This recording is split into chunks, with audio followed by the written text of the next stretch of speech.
Hi മക്കളെ, welcome you all for the OG series. I M AJ. ഇന്ന് നമ്മൾ എടുക്കാൻ പോകുന്ന ഒരു ഹമ്പിൾ ആയിട്ടുള്ള ചാപ്റ്റർ ആണ്. That is microbes in human welfare.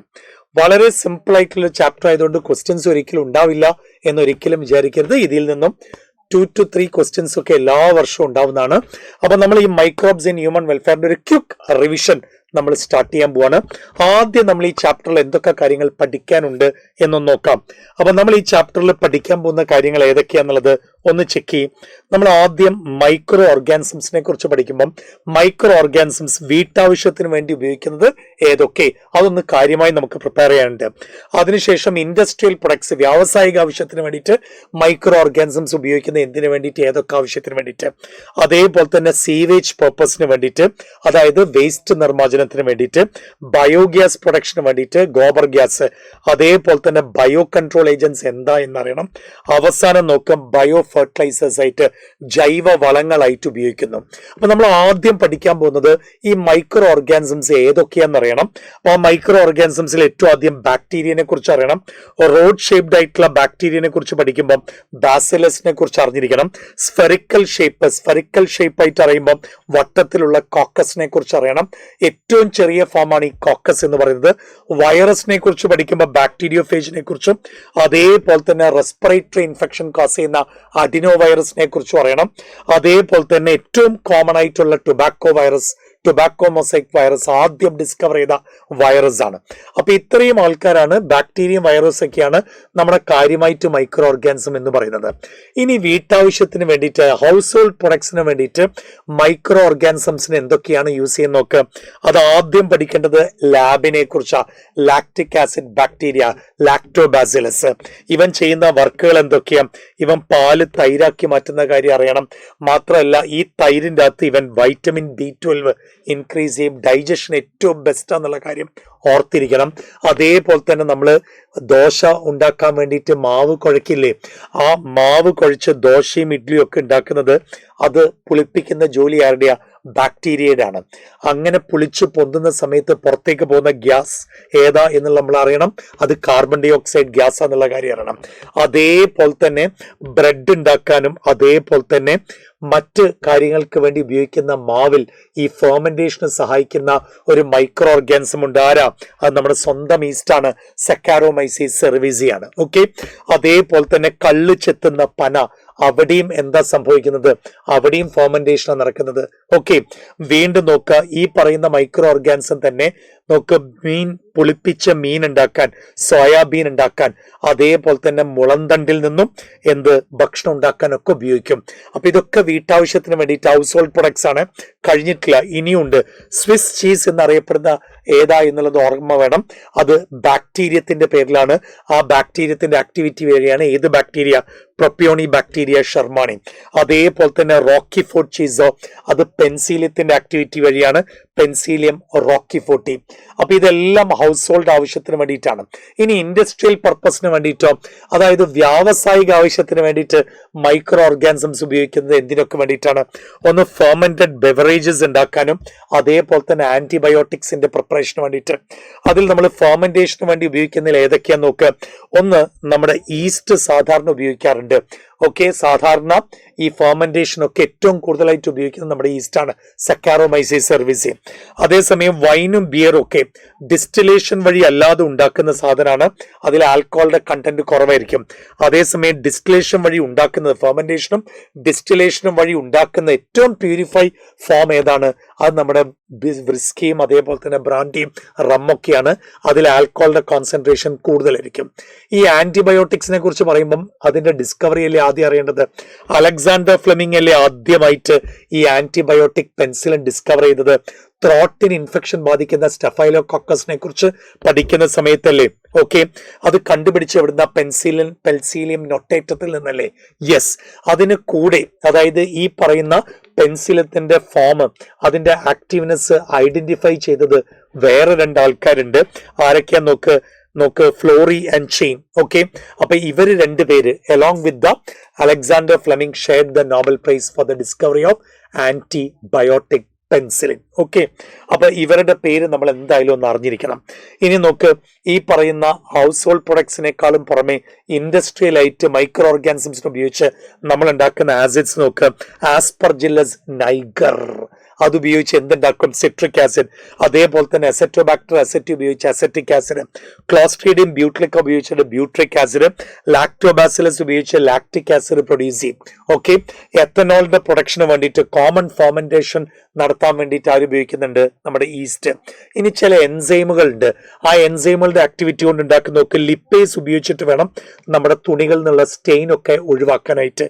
അതേപോലെ തന്നെ പെക്റ്റിനേസും പ്രോട്ടീസും ഉപയോഗിച്ചിട്ട് നമ്മുടെ ബോട്ടിൽഡ് ജ്യൂസ് എന്നൊക്കെ പറയുമ്പോൾ നമ്മുടെ മാംഗോ ജ്യൂസിനൊക്കെ ആ ഒരു ക്ലാരിഫിക്കേഷൻ കിട്ടുന്നത് ഈ പെക്റ്റിനേസും പ്രോട്ടീസും ഉപയോഗിച്ചിട്ടാണ്. അതേപോലെ തന്നെ ക്ലോട്ട് ബസ്റ്റർ, അതായത് നമ്മുടെ ബ്ലഡ് വെസൽസിന്റെ ഉള്ളിൽ ക്ലോട്ട് ഫോം ചെയ്യുന്ന റിമൂവ് ചെയ്യുന്ന ആളാണ് സ്ട്രെപ്റ്റോകൈനസ്. നിങ്ങൾ കേട്ടിട്ടുണ്ടോ സൈക്ലോസ്പോറിൻ എ. ഈ സൈക്ലോസ്പോറിൻ എ എന്തായിട്ട് ഉപയോഗിക്കുന്നത്? ഇമ്മ്യൂണോ സപ്രസൻ ഏജന്റ് ആയിട്ട് ഉപയോഗിക്കും. ആർക്ക്? ഓർഗൻ ട്രാൻസ്പ്ലാന്റേഷൻ നടത്തുന്നവർക്ക്. ഇത് എവിടുന്നാ പുറത്തെടുത്തത്? ട്രൈക്കോഡെർമ പോളിസ്പോറത്താണ് പുറത്തെടുത്തത്. അതേപോലെ തന്നെ സ്റ്റാറ്റിനെ കുറിച്ച് അറിയാത്തവരായിട്ട് വളരെ ചുരുക്കാണ്. സ്റ്റാറ്റിൻ എവിടുന്നാ പുറത്തെടുത്തത്? മൊണാസ്കസ് പർപ്പൂറിയസ്. ഇത് ഒരു ഈസ്റ്റ് ആണ് മൊണാസ്കസ് പർപ്പൂറിയസ്. എന്തിനു വേണ്ടി ഉപയോഗിക്കുന്നു? കൊളസ്ട്രോൾ, രക്തത്തിലെ കൊളസ്ട്രോളിന്റെ അളവ് കുറയ്ക്കാൻ വേണ്ടി ഉപയോഗിക്കുന്ന സാധനമാണ് ഈ സ്റ്റാറ്റിൻ. അപ്പൊ ഇവരൊക്കെ തന്നെ ഇൻഡസ്ട്രിയൽ പർപ്പസിന് വേണ്ടിയിട്ട് ഉപയോഗിക്കാൻ വേണ്ടിയിട്ട് നമ്മൾ മൈക്രോ ഓർഗാൻസ് എന്ന് കിട്ടുന്നതാണ്. അപ്പൊ നമ്മൾ ഹൗസ് ഹോൾഡായി, അതേപോലെ തന്നെ നമ്മുടെ ഇൻഡസ്ട്രിയൽ പർപ്പസായി. ഇനി നമ്മൾ ഏതാ നോക്കേണ്ടത്?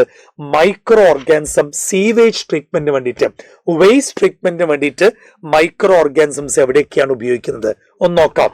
യഥാർത്ഥത്തിൽ ഈ വേസ്റ്റ് വാട്ടറിന്റെ ട്രീറ്റ്മെന്റിൽ മെയിൻ ആയിട്ട് ഉപയോഗിക്കുന്ന മൈക്രോ ഓർഗാനിസം എന്ന് പറയുന്നത് ഹെട്രോട്രോഫിക് ആയിട്ടുള്ള മൈക്രോ ഓർഗാനിസംസ് ആണ്. അത് നോർമലി ഈ സീവേജിന്റെ ഉള്ളിലുണ്ടാവും. അപ്പൊ സീവേജ് റെഡിയാക്കാൻ വേണ്ടിയിട്ട്, അല്ലെങ്കിൽ സീവേജ് ട്രീറ്റ്മെന്റ് രണ്ട് പ്രോസസ്സാണ്. ഒന്ന് ഫിസിക്കൽ പ്രോസസ് ആയിട്ടുള്ള പ്രൈമറി ട്രീറ്റ്മെന്റും മറ്റൊന്ന് ബയോളജിക്കൽ ട്രീറ്റ്മെന്റ് ആയിട്ടുള്ള സെക്കൻഡറി ഉണ്ട്. അതിൽ പ്രൈമറി ട്രീറ്റ്മെന്റിൽ എന്തൊക്കെയാണ് നടക്കുന്നത്? ആദ്യം സീവേജ് വേസ്റ്റിനെ അരിച്ചു മാറ്റും, അതാണ് ഫിൽട്രേഷൻ. അതിനുശേഷം വലിയ ടാങ്കുകളിൽ അതിങ്ങനെ സെഡിമെന്റഡ് ആയിട്ട് ഇങ്ങനെ കിടക്കും. ഇങ്ങനെ സെഡിമെന്റ് ആയിട്ട് കിടക്കുന്നതിൽ എല്ലാ സോളിഡ്സും ആ സെറ്റിൽ ചെയ്യുന്നതിനെ നമ്മൾ പ്രൈമറി സ്ലഡ്ജ് എന്ന് വിളിക്കും. ഓക്കെ, ഇതിനെയാണ് സെക്കൻഡറി ട്രീറ്റ്മെന്റിലേക്ക് കൊണ്ടുപോവുക. ഓക്കെ, സെക്കൻഡറി ട്രീറ്റ്മെന്റ് എന്ന് പറയുന്നത് ഏതാ? അത് ബയോളജിക്കൽ ട്രീറ്റ്മെന്റ് ആണ്. അത് മൈക്രോ ഓർഗാനിസംസിന് കൂടുതൽ മിക്സ് ചെയ്ത് വരുമ്പം നമ്മൾ അതിനെ ഫ്ലോക്സ് എന്ന് വിളിക്കും. ഓക്കെ, ഇതിലൂടെ എന്താ സംഭവിക്കുന്നത്? ബയോകെമിക്കൽ ഓക്സൈഡ് ഡിമാൻഡ് കുറയ്ക്കും. ഓക്കെ, എന്താ ഈ ബയോകെമിക്കൽ ഓക്സൈഡ് ഡിമാൻഡ്? വെള്ളത്തിലുള്ള വേസ്റ്റ് മെറ്റീരിയൽസിനെ ഡീകമ്പോസ് ചെയ്യാൻ ആവശ്യമായിട്ടുള്ള ഓക്സിജൻ അളവ്, അതാണ് BOD, biochemical oxygen demand, oxygen demand. BOD കൂടുന്നതനുസരിച്ച് നോക്ക്, BOD കൂടുന്നതനുസരിച്ച് വേസ്റ്റ് വാട്ടറിൻ്റെ അകത്ത് BOD കൂടുന്നതനുസരിച്ച് greater will be its pollution potential. Okay, അപ്പൊ എന്തുമാത്രം ഓക്സിജൻ ആണ് സീവേജ് ഡീഗ്രഡേഷന് വേണ്ടിയിട്ട് മൈക്രോ ഓർഗാനിസംസ് ഉപയോഗിക്കുന്നത്? അതിന്റെ മെഷർമെന്റ് ആണ് ശരിക്കും BOD എന്ന് പറയുന്നത്. ഓക്കെ, അങ്ങനെയാണെങ്കിൽ ഈ പറയുന്ന സീവേജ് ട്രീറ്റ്മെന്റ് വഴി നോക്ക്, ministry of environment and forest എന്ത് ചെയ്തിട്ടുണ്ട്? ഗംഗയിൽ അടിഞ്ഞുകൂടുന്ന വേസ്റ്റ് മെറ്റീരിയൽസും യമുന നദിയിൽ അടിഞ്ഞുകൂടുന്ന വേസ്റ്റ് മെറ്റീരിയൽസും നിർമ്മാർജ്ജനം ചെയ്യാനായിട്ട് പുതിയ മെത്തേഡ്സ് കൊണ്ടുവന്നിട്ടുണ്ട്. ഓക്കെ, ഇനിഷ്യേറ്റഡ് ഗംഗ ആക്ഷൻ പ്ലാനും അതേപോലെ തന്നെ യമുന ആക്ഷൻ പ്ലാനും. എന്തിനു വേണ്ടിയിട്ട്? പൊല്യൂഷനിൽ നിന്നും കൺട്രോൾ ചെയ്യാൻ വേണ്ടിയിട്ട്.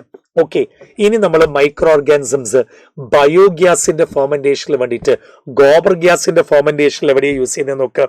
ഈ ബയോഗ്യാസ് എന്ന് പറയുന്ന ആദ്യം അത് എന്താണെന്ന് അറിയണം. അതൊരു മിക്സ്ചർ ഓഫ് ഗ്യാസ് ആണ്. എന്തിന്റെ എങ്ങനെ ഫോം ചെയ്യുന്നത്? മൈക്രോബിയൽ ആക്ടിവിറ്റി വഴിയാണ്. അതിലെ ഗ്യാസുകൾ ഏതൊക്കെയാ നോക്കുക? കാർബൺ ഡൈ ഓക്സൈഡും അതേപോലെ തന്നെ ഹൈഡ്രജനും. കണ്ടോ? അതിൽ മൈക്രോ ഓർഗാനിസംസ് ഏതാ ഉപയോഗിക്കുന്ന മൈക്രോ ഓർഗാനിസംസിനെ വിളിക്കുന്ന പേരാണ് മെത്തനോജൻസ്. മെത്തനോജൻസ് എന്ന് പറയുന്ന ആരാ? മീഥെയിൻ പ്രൊഡ്യൂസ് ചെയ്യുന്ന ബാക്ടീരിയ. ഓക്കെ, അപ്പൊ ഈ ബാക്ടീരിയകൾ എനേറോബിക് ആയിട്ട് അവിടെ വളരും. ഓക്കെ, ചാണകത്തിൽ കാണുന്ന ഈ ബാക്ടീരിയയാണ് എന്ത് ചെയ്യാം?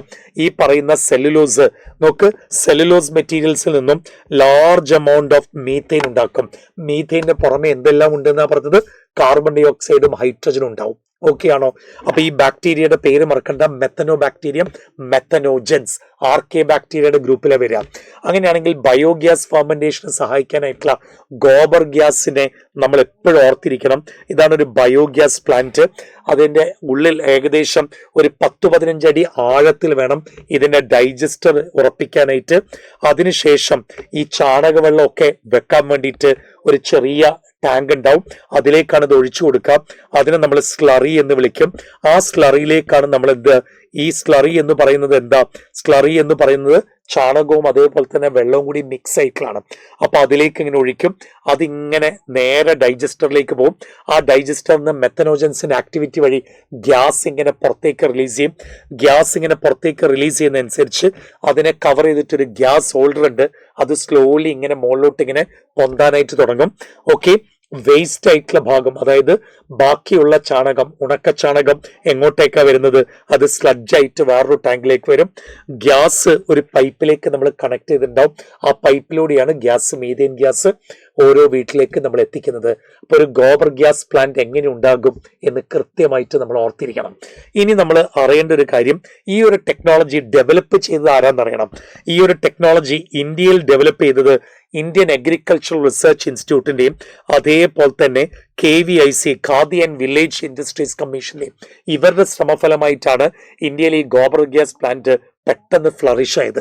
അപ്പൊ ബയോഗ്യാസ് ഫെർമെന്റേഷനിൽ സഹായിക്കുന്ന മെത്തനോജൻസ് കൊണ്ട് എന്തെല്ലാം സഹായങ്ങളാണെന്ന് ആലോചിച്ച് നോക്ക്. മീഥേൻ പ്രൊഡ്യൂസ് ചെയ്യുന്ന, കാർബൺ ഡയോക്സൈഡും ഹൈഡ്രജനും പ്രൊഡ്യൂസ് ചെയ്യുന്ന ഈ ഗേഷ്യസ് മിക്സ്ചർ കൊണ്ട് എന്തെല്ലാം സഹായങ്ങൾ, ഇലക്ട്രിസിറ്റി ഉണ്ടാക്കാം, അതേപോലെ തന്നെ ഗ്യാസ് കുക്കിങ്ങിന്റെ പർപ്പസിലൊക്കെ ഉപയോഗിക്കാം. ഓക്കെ, ഇനി നമ്മൾ കേൾക്കാൻ പോകുന്നത് micro organisms bio control agent ആയിട്ട് എങ്ങനെ ഉപയോഗിക്കും. ആദ്യം ഈ ബയോ കൺട്രോൾ ഏജന്റ് എന്ന് പറഞ്ഞാൽ എന്താണെന്നറിയോ? ഓക്കെ, അവർ ബയോളജിക്കൽ മെത്തേഡുകൾ ഉപയോഗിച്ച് ചെടികളിൽ ഉണ്ടാക്കുന്ന ഡിസീസുകളെയും അതേപോലെ തന്നെ കീടങ്ങളെയും കൺട്രോൾ ചെയ്യും. അതാണ് ഈ ബയോ കൺട്രോൾ ഏജന്റ്. കീടങ്ങളെ കൺട്രോൾ ചെയ്യുന്ന natural method bio control agent. അതിന് കുറച്ച് എക്സാമ്പിൾസ് നോക്കാം. നമ്മുടെ സ്വന്തം BT ബാസിലസ് തുറിഞ്ചിയൻസിസ് എന്തിനെ കൺട്രോൾ ചെയ്യും? ബട്ടർഫ്ലൈ കാറ്റർപില്ലേഴ്സിന്റെ അറ്റാക്കിനെ കൺട്രോൾ ചെയ്യും.